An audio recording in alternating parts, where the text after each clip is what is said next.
I think there is a data thing, which I know we're going to come on to, and systems have always been a problem ever since the FSA was created over 20 years ago with from 12, I think, predecessor organizations who all had their own ways of doing things.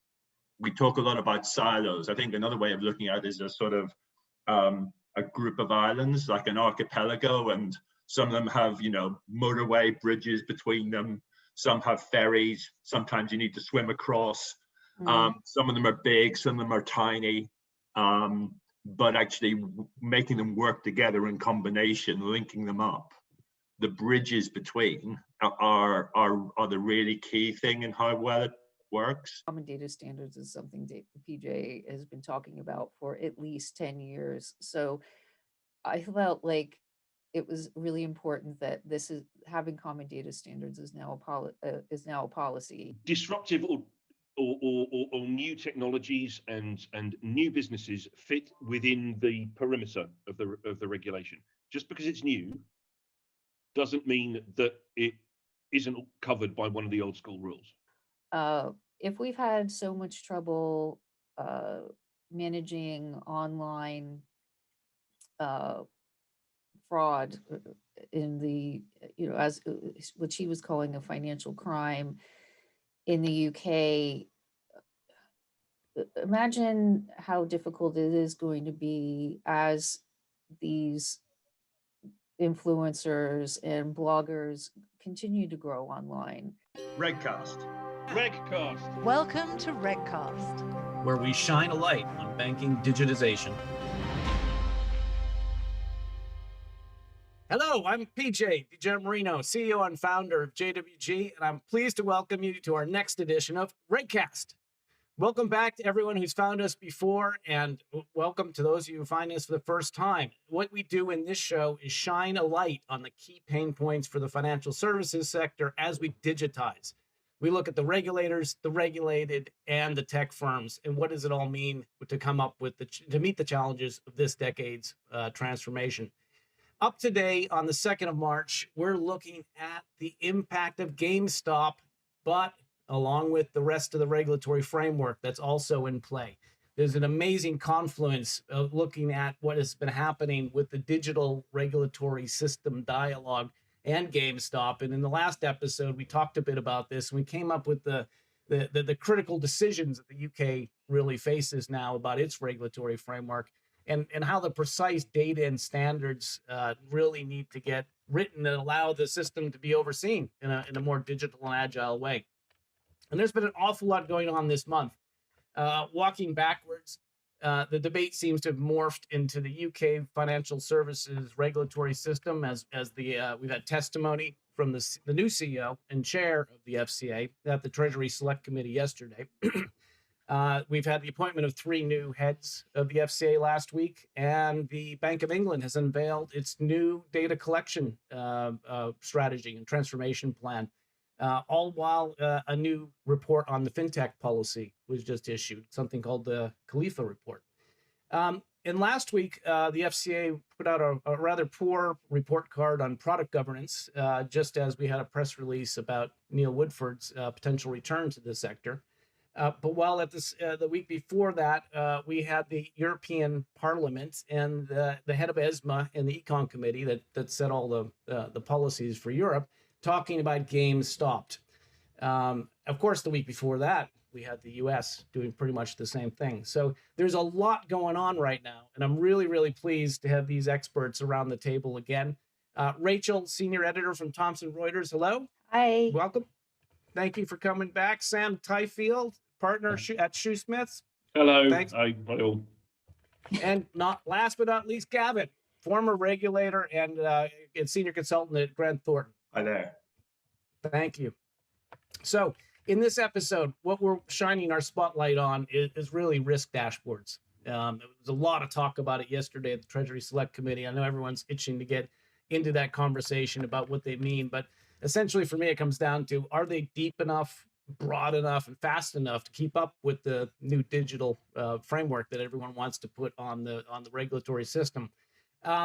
I guess the first thing that we want to focus on what we learned from the Europe and the U.S. So, Rachel, what was your key takeaway? And that's a great article, which I'll link to the podcast on our website. Thanks. But what were some of the big things that you heard? Well, just to lead on with the U.S. approach, it seems like now that this GameStop and Robinhood situation is being gradually uncovered, we're seeing that this is looking more like a market abuse and risk management situation there.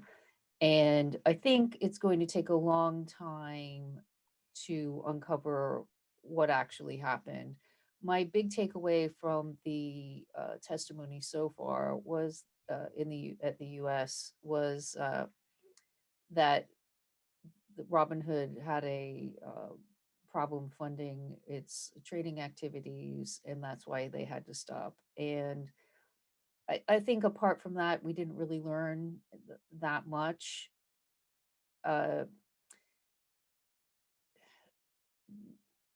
It seems like there's going to be a lot more to digging by the SEC and the various other agencies to uncover what's been going on. So I think that story is going to run and run on that end.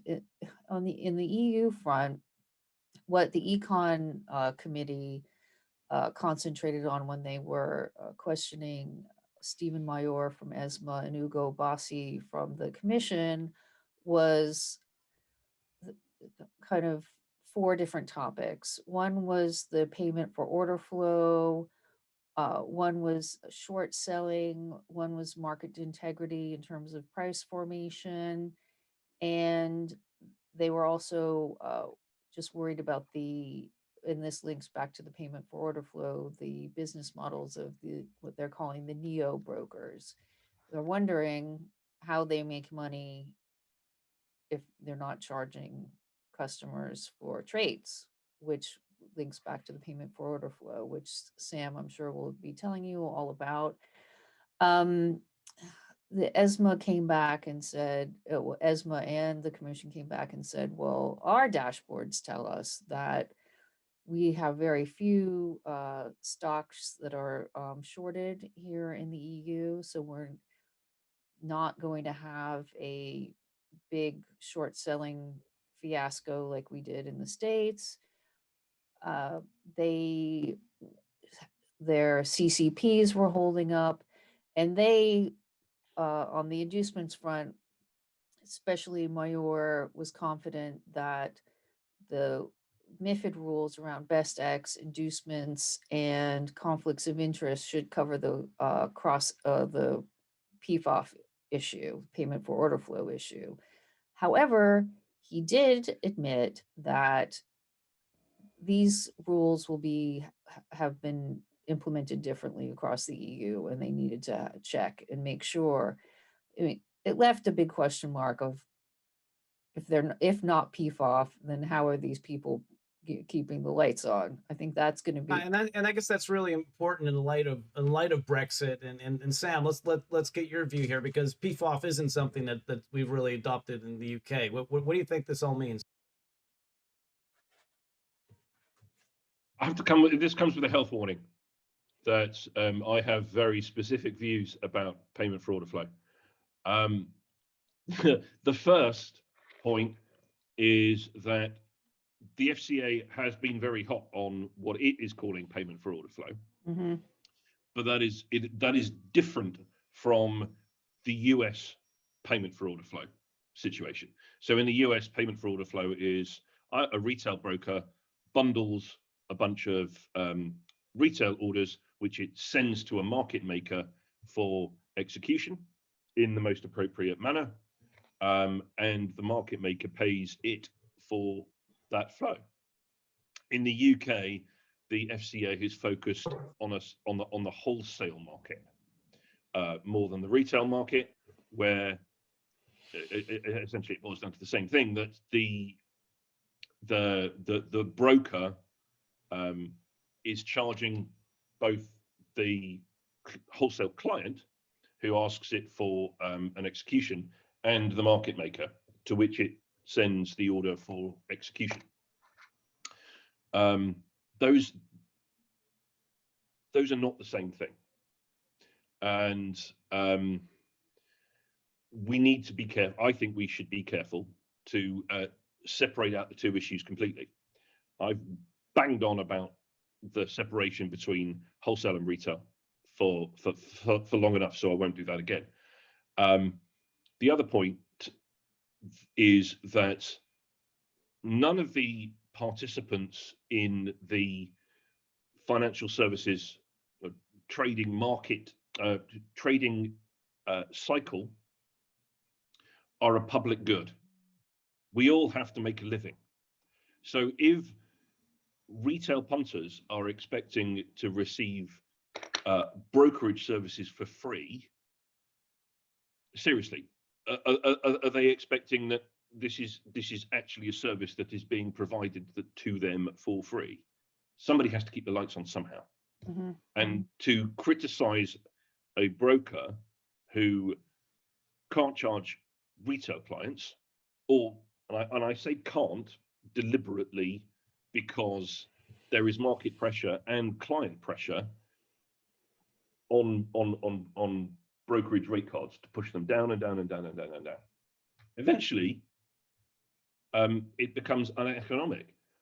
Somebody wanting to buy a pint of milk has to understand that there is a chain up to the point where his little carton is sitting on in the fridge at the supermarket. If he's going to complain about the price he's paying for the milk, then it is not the retail price that is going to get knocked down. It is everyone down the chain. So we okay, but there's still a coalition of people buying milk here, and I guess that's the new bit that's been introduced. So what does it mean to have the masses able to manipulate the price of milk now? Well, let's assume that the masses are manipulating the price of milk, because we don't know that yet. So in the alleged theoretical situation where the masses can manipulate the price of milk, the likelihood is that a majority of the masses are, and I use it's a pejorative term, but I use it non-pejoratively, useful idiots. That's a pejorative term. Yeah, it's a pejorative term. Okay. Used with love.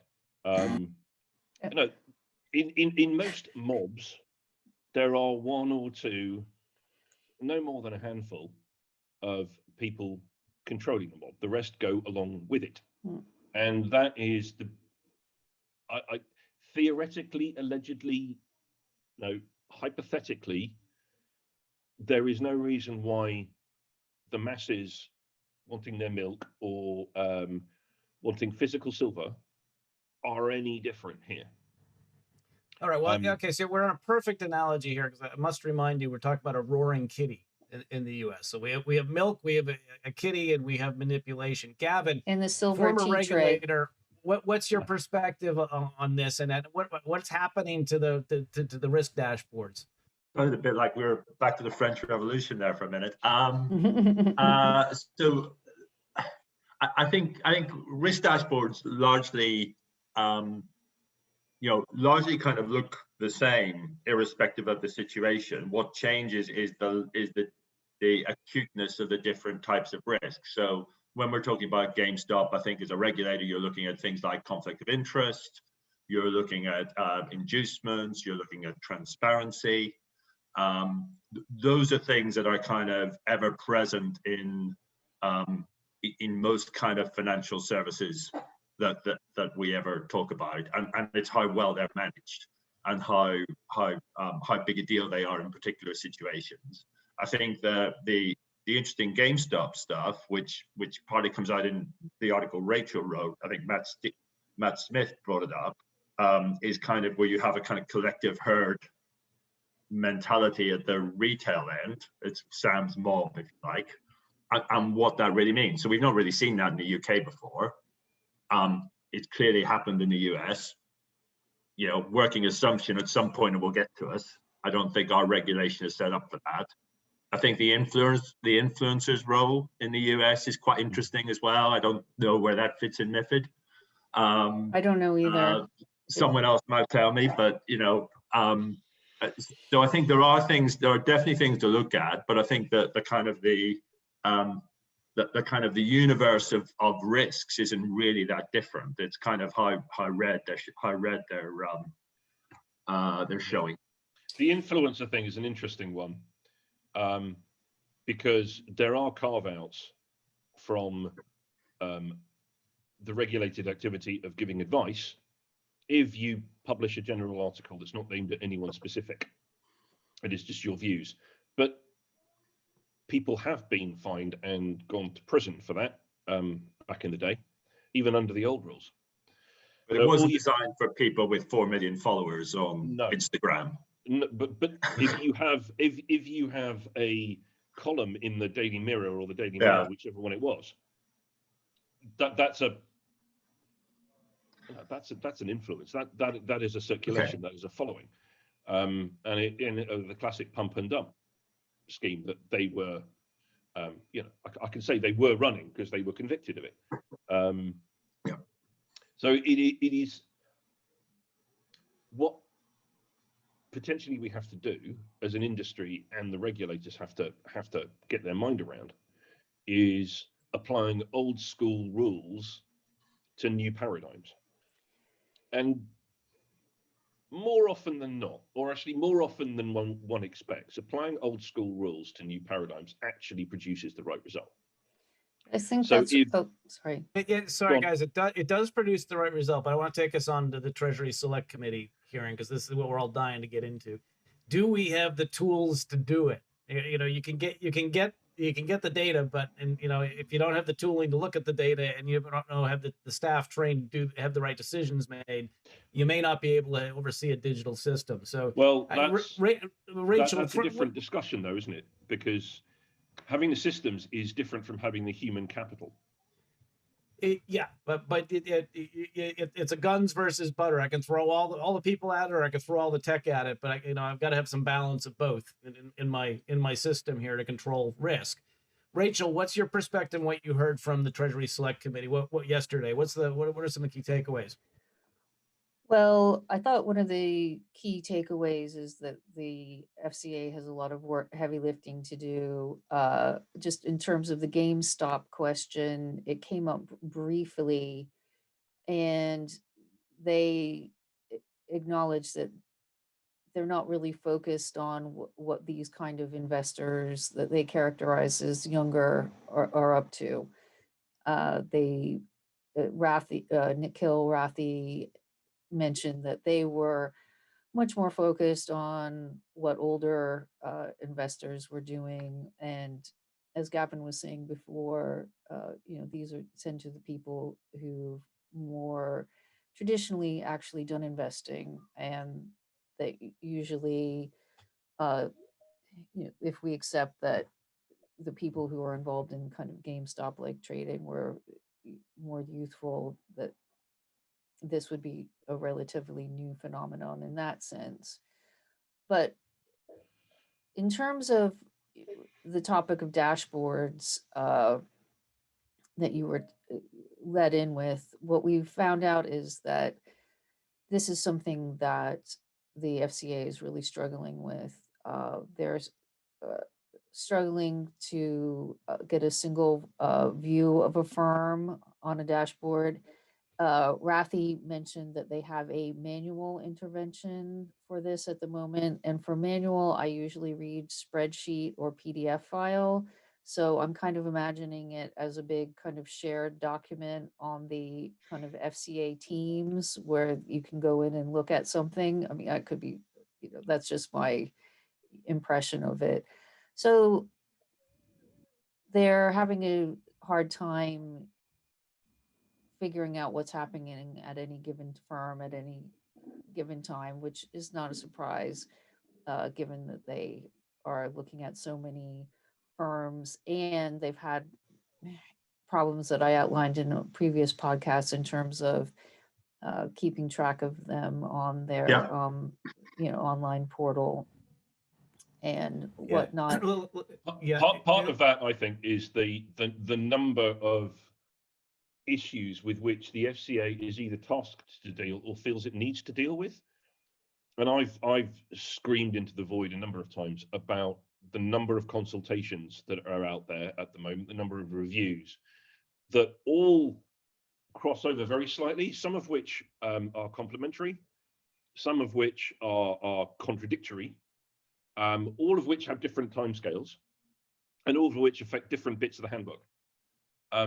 If we just stopped, let everything that we have out, including the Khalifa review, play out, and we finish, and then we take stock. Because we talked last time about we've got the future regulation, financial regulation review that's going on, which may end up competing with Ian Duncan Smith MP's own consultation and review. Just let everything settle down for a second, and then we work out where the land lies. Gavin, it's hilarious listening to those. The Treasury Select Committee asked the questions yesterday. They were all keen on head count. Do we have enough people doing supervision? But only half of the organization actually supervises from the answers they gave. I mean, you must appreciate this problem from your point of view. You know, do they have the right head count focused on the right things? And you know, do we have the data they can use? Yeah. So I mean, I was the for disclosure, I was the FSA's head of planning for about 5 years, and I was the FCA's chief risk officer for its first couple. I mean, these sort of debates are perennial. Purely personal point of view, I don't think it's about. I don't think it's primarily a people question. Even at senior levels, I'm sure the people Nikhil Rathi's recruited in at ExCo level are great. I think if you go back over the years, you would probably say the same about the backgrounds and CVs of various generations of people coming in. The problems have remained. I don't think it's primarily a structure issue. I've said several times, I think there's been a lot of deck chair moving in the last 20 years. But to give one example, Nikhil Rathi's making authorizations an ExCo position. Well, it was an ExCo position for the first 2 years of the FCA. And then in the 2014 strategy, it was put underneath supervision, underneath retail supervision. So those things kind of just come and, they ebb and flow all the time. I think there is a data thing, which I know we're going to come on to, and systems have always been a problem ever since the FSA was created over 20 years ago with from 12, I think, predecessor organizations who all had their own ways of doing things. We talk a lot about silos. I think another way of looking at it is a sort of a group of islands, like an archipelago, and some of them have, motorway bridges between them. Some have ferries. Sometimes you need to swim across. Some of them are big, some of them are tiny. But actually making them work together in combination, linking them up, the bridges between are the really key thing in how well it works. So the dashboard thing, my own take on it is they probably have a series of perfectly good dashboards, but they tell you different things because they look at firms from different perspectives, and the problem is joining them up. So the spread, so you have, so you'll have a supervision one, you'll have an authorizations one, you'll have an enforcement one, but actually they tell you different stories. Yeah, in my work, I've seen that these various dashboards seem to throw up different kinds of data, and one of the things that comes to mind is the operational and cyber breach data. Depending on who's crunching the numbers, you're going to get a different get a different answer to the question: how many operational resilience issues were there, or how many cyber incidents were there? And I think that's really confusing, and it kind of muddies the water in terms of. Well, the FCA, the PRA has already recognised that, haven't they?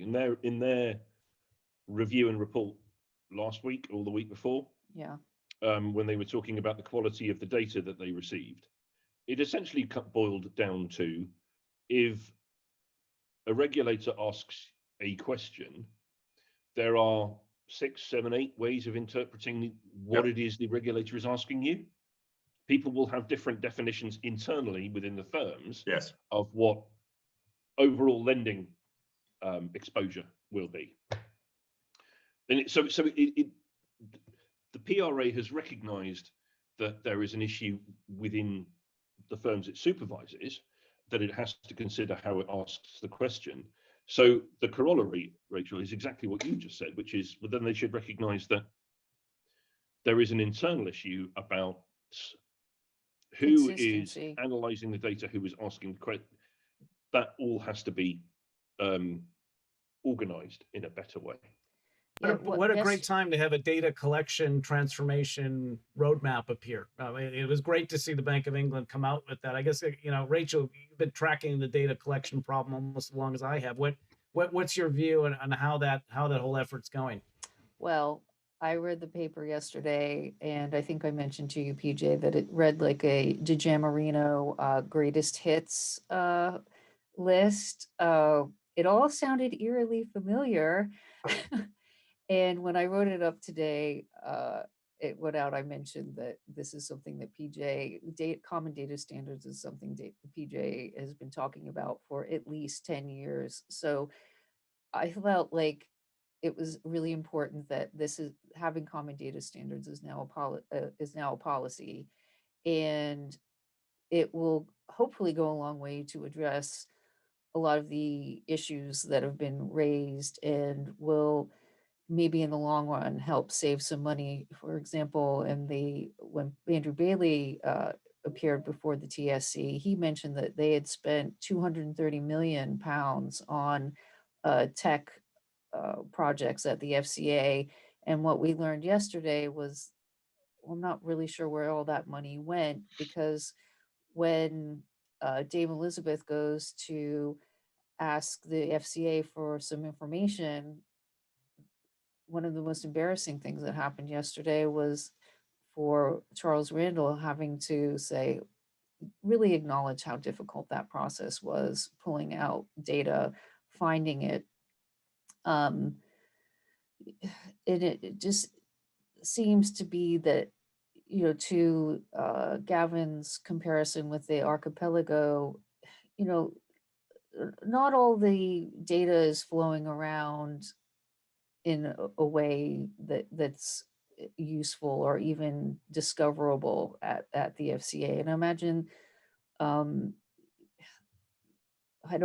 I know this is a problem for firms because they get fined for it all the time. They have a problem with single view of the customer, don't they? I mean, this is it's not unique, is it, to the regulator?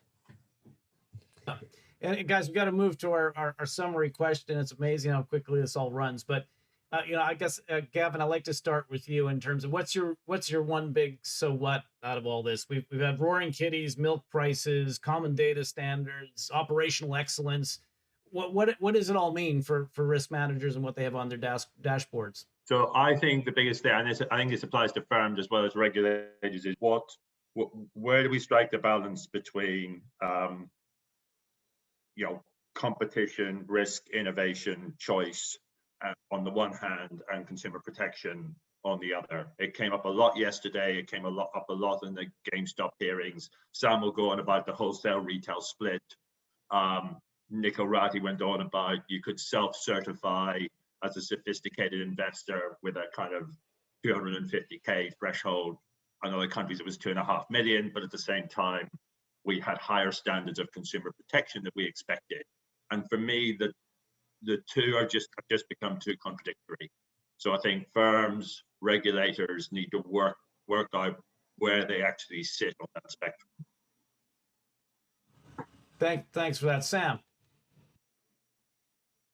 I completely agree with what Gavin just said, and the follow-up to that is we collectively need to work out how disruptive or new technologies and new businesses fit within the perimeter of the regulation. Just because it's new doesn't mean that it isn't covered by one of the old school rules. And I think there's a mindset, and albeit that it's a fantastic and entrepreneurial mindset that the Khalifa Review highlights and makes, makes a lot of, and we should be proud of the fintech industry in this country. There's, if you want to be in that industry, you have to recognize that you are part of an old school ecosystem, and potentially what you are doing is going to be a regulated activity, or might just bump up against being a regulated activity. Certainly the people to whom you're selling your products and services will be regulated. So for goodness sake, recognize that when you go in, and don't throw your hands in the air in horror when someone says, please, could you provide me with your disaster recovery plan, please? Or I would like to see the underlying change management procedure for your code. Thank you. And I'm sure legal advice is all part of that, what they need to take up front. Heaven forfend, really? Yeah, just by the way. Yes, not for nothing. Rachel, you don't charge in 6-minute increments. What's your advice? Yeah, I've forgotten that. I wanted to draw a line between what Nikhil Rathi was saying yesterday about the problems they have tackling fraud and the work that they've been doing with Google to try and tamp down fraud on that end. That was really interesting yesterday. Yeah. And draw a line between that and this emerging issue, potential market abuse and market manipulation that we are having coming from the Reddits and the influencer sphere. If we've had so much trouble managing online fraud in the, as what she was calling a financial crime in the UK, imagine how difficult it is going to be as these influencers and bloggers continue to grow online, because they've been given a outlet to express their views financially through the neo brokers, through the cheap access to stock trading and binary options and contracts for difference and whatnot. That's going to be another really challenging area to manage and monitor and just figure out how to deal with it. And just to go back to 2 points that Sam made, one is about the old school rules, and that's something that came up at Econ. Mayur said, listen, this is, if you're doing this is market abuse. And then just one last thing about what Sam was saying about, let's kind of keep concentrated. I mean, in the middle of all of this, the FCA has just launched a consultation onto prepaid funeral plans. I mean, surely that could be put on the side. And let's figure out some other stuff. It's just incredible, isn't it? We've been doing this a month, and look at what's come on the agenda already. So I'm really glad we're doing RegCast, and thank you guys for plugging away at it with us. We've got a whole new set of RegCasts coming up. We're going to continue to look at democratized finance. We're going to look at this data collection 2.0 based on what the Bank of England just released. And we're also going to look at the post-trade revolution, because I think there's a lot going on there. We didn't get to talk about T+1 today. I thought somebody might sneak it in. But anyway, great. Thank you very, very much for your contributions, guys. Great job as ever. And thank you very much to our listeners. Please subscribe. If you hit the button on whatever platform you use, we'll magically find our way into your device or bedroom. Anyway, take care. We will catch up with you soon. You can download the podcast via Spotify, Apple, and Google. But also, I'd encourage people to come to the JWG website, which, as hopefully you will know, is jwg-it.eu. Go to the Intelligence Hub and create your bespoke library.